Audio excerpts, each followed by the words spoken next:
मैं अमित गहलोत आपका स्वागत करता हूँ साईं कृपा के इस चैनल में, जिसमें कि हम साईं बाबा, हमारे प्रभु, हमारे गुरु महाराज साईंनाथ की जो आनंदमयी और कृपा के सागर साईंनाथ ने जो हमें दी है, इसमें कि साईं भक्त उनको अब साईं बाबा ही समझ के प्रेम से प्यार करते हैं। उन्हीं साईं सच्चरित के कुछ हम हर अध्याय की छोटी छोटी विवेचना करके बाबा की सेवा में सम्मिलित हो रहे हैं। और मैं चाहता हूँ कि आप सभी भी अपनी कोई भी राय आपको देनी हो इसमें, या कोई विशेष टिप्पणी करनी हो, या आपको ऐसा लगता हो कि ऐसा नहीं तो ऐसा होना चाहिए, तो आप कृपा करके ज़रूर लिखिए। मुझे बहुत अच्छा लगेगा। और बाबा के काम में हम सब साथ में ही हैं। कहने वाले और सुनने वालों में कोई अंतर नहीं होता। साईं सच्चित में लिखा है कि हेमाड पंत जी ने ज़िक्र किया है कि प्रभु के नाम पर कुछ भी बोलने के लिए, लिखने के लिए जो प्रेरणा मिलती है वो प्रभु से ही मिलती है, और उसका बहुत पुण्य होता है। तो जो सुन रहे हैं और जो कर रहे हैं, जो हम बोल रहे हैं, ये सब सत्संग है। तो मैं चाहता हूँ कि आप सभी इसमें भाग लें और साईं बाबा के इस कार्यक्रम में किसी न किसी रूप में जुड़ जाएं। और उद्देश्य तो हम सबका एक ही है, बाबा की कृपा में रहना। और जो बाबा ने हम पे कृपा की है, जो साईं भक्त हैं शायद वो सब जानते ही होंगे कि वो कर्ज़, वो कभी भी वो चीज़ कभी हम उतार नहीं सकते बाबा की। तो ये दूसरे अध्याय के बारे में हम लोग आज बात करेंगे। आई एम सॉरी, मैं आपको सबको बोलना भूल गया। आप सभी को दिवाली की बहुत बहुत शुभकामनाएं तहे दिल से। आप खुश रहें, मस्त रहें और खूब अच्छे से आपका फेस्टिवल हो, और बाबा आपको बहुत बहुत सारा आशीर्वाद दें। आप जो चाहते हैं ज़िंदगी में वो सब आपको प्राप्त हो। बस मेरा एक ही कहना है आपसे कि प्रेम करिए, और जो प्रेम आपसे करते हैं उनको मौका दीजिए। ये बाबा कहते थे कि तेल की दीवार बीच में से, तेली की दीवार जो होती है वो बीच में से हटा दो। मतलब कि जो हम कभी कभी हम किसी से किसी से कोई गुस्सा हो जाते हैं या कोई चीज़ हो जाती है, प्यार सब में भरा होता है, लेकिन ऊपरी वातावरण जो कलयुगी जिसको बोलते हैं वो ऊपर से रहता है, उस वजह से हमें बहुत दिक्कत आती है। आज बाबा हमारे साथ, हमारे दिलों में रहते हैं। जब बाबा स्वरूप में थे तो सबको वो सब बातें ज्ञान देते थे, और इसलिए शिरडी आज आनंदमयी है बाबा की। आप सभी महसूस करते होंगे, कभी शिरडी जाकर ऐसा महसूस होता है कि जाने क्या मिल गया, और सब खुशी के वातावरण में चेंज हो जाता है।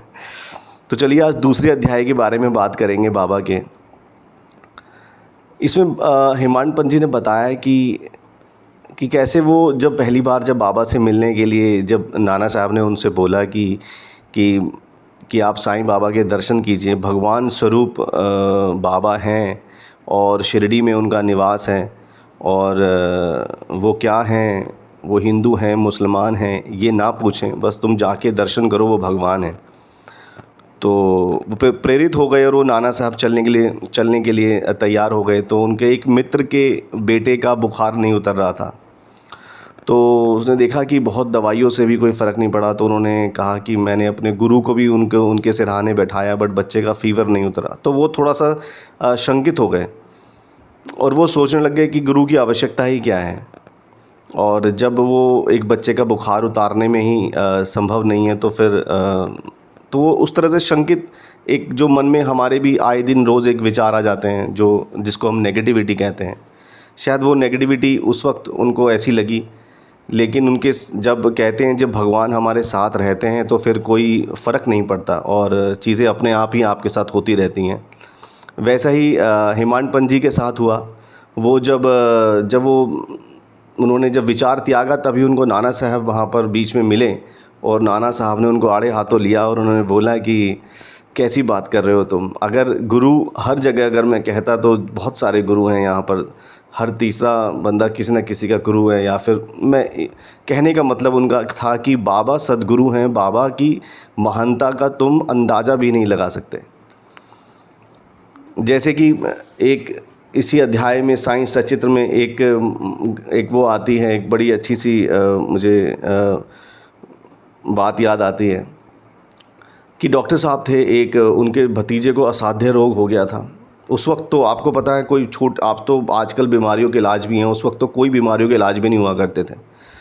तो उस वक्त उनको एक ऐसे भतीजे को रोग हो गया उनके कि वो ठीक ही नहीं, वो खुद डॉक्टर थे, उन्होंने उसका जवाब दे दिया था कि कुछ हो नहीं सकता। और उनके माँ बाप बहुत बुरी हालत में थे, उनके जो बड़े भाई और वो उसको देख नहीं पा रहे थे। तो अचानक उनको पता लगता है कि वो शिरडी गए और उनके भतीजे को जो असाध्य रोग था वो बिल्कुल स्वस्थ हो गए, उनका भतीजा बिल्कुल ठीक हो गया और उनको वो जो रोग है वो चला गया, पलटी खा गया और वो अब उसको नहीं है। वो हैरान हो गए कि यार ये कैसी अजीब सी बात हो गई, क्या भगवान नीचे उतर के आ गए क्या? क्योंकि ये तो असाध्य रोग था, इसको तो कोई ठीक ही नहीं कर सकता है। तो उन्होंने कहा कि ठीक है, उन्होंने कहा मैं भी बाबा के दर्शन करने जाऊंगा। लेकिन जब वो बाबा के दर्शन करने जाने लगे तो वही सेम उनके साथ भी ऐसा ही हुआ जैसे इस हिमानपत जी ने इस कहानी में बताया गया है कि क्या हुआ कि जब वो जाने लगे तो कुछ लोगों ने उनके कान भर दिए बीच में कि बाबा तो ये, बाबा तो वो। जैसे आज भी आपने देखा होगा लोग काफ़ी बातें करते रहते हैं जो जो बाबा को जानते नहीं हैं। मेरा उनसे नाराज़ नहीं हूँ मैं, क्योंकि बाबा ने कहा है कि कभी भी किसी से बहस मत करो, कभी किसी के मेरे नाम पर कोई बहस नहीं होनी चाहिए। इवन साइंस सच्चित्र भी उन्होंने इसी शर्त पर लिखी थी कि इसमें किसी का भी दोषारोपण नहीं होना चाहिए, किसी के बारे में अच्छा बुरा नहीं होना चाहिए। तो सेम वही हुआ, आज भी उनको लगा कि चलो जी नहीं जाना चाहिए, लेकिन फिर भी उनके मन में ये प्रश्न घूमता रहा कि बाबा ऐसे कह रहे हैं। बाबा को ऐसा उस वक्त उनको ऐसा महसूस रहने लगा कि बाबा की आवाज़ आ रही है, बाबा कह रहे हैं क्या तुम अब भी मुझ पर अविश्वास करते हो? अब वो बड़े हैरान हो गए। तो उनका एक पेशेंट था जिनको ज्वर आ रहा था उस वक्त। तो उन्होंने कहा कि अगर इसका ज्वर उतर गया बाबा, अगर आप हो मेरी सुन रहे हो और आपकी आवाज़ मुझे कानों में सुनाई दे रही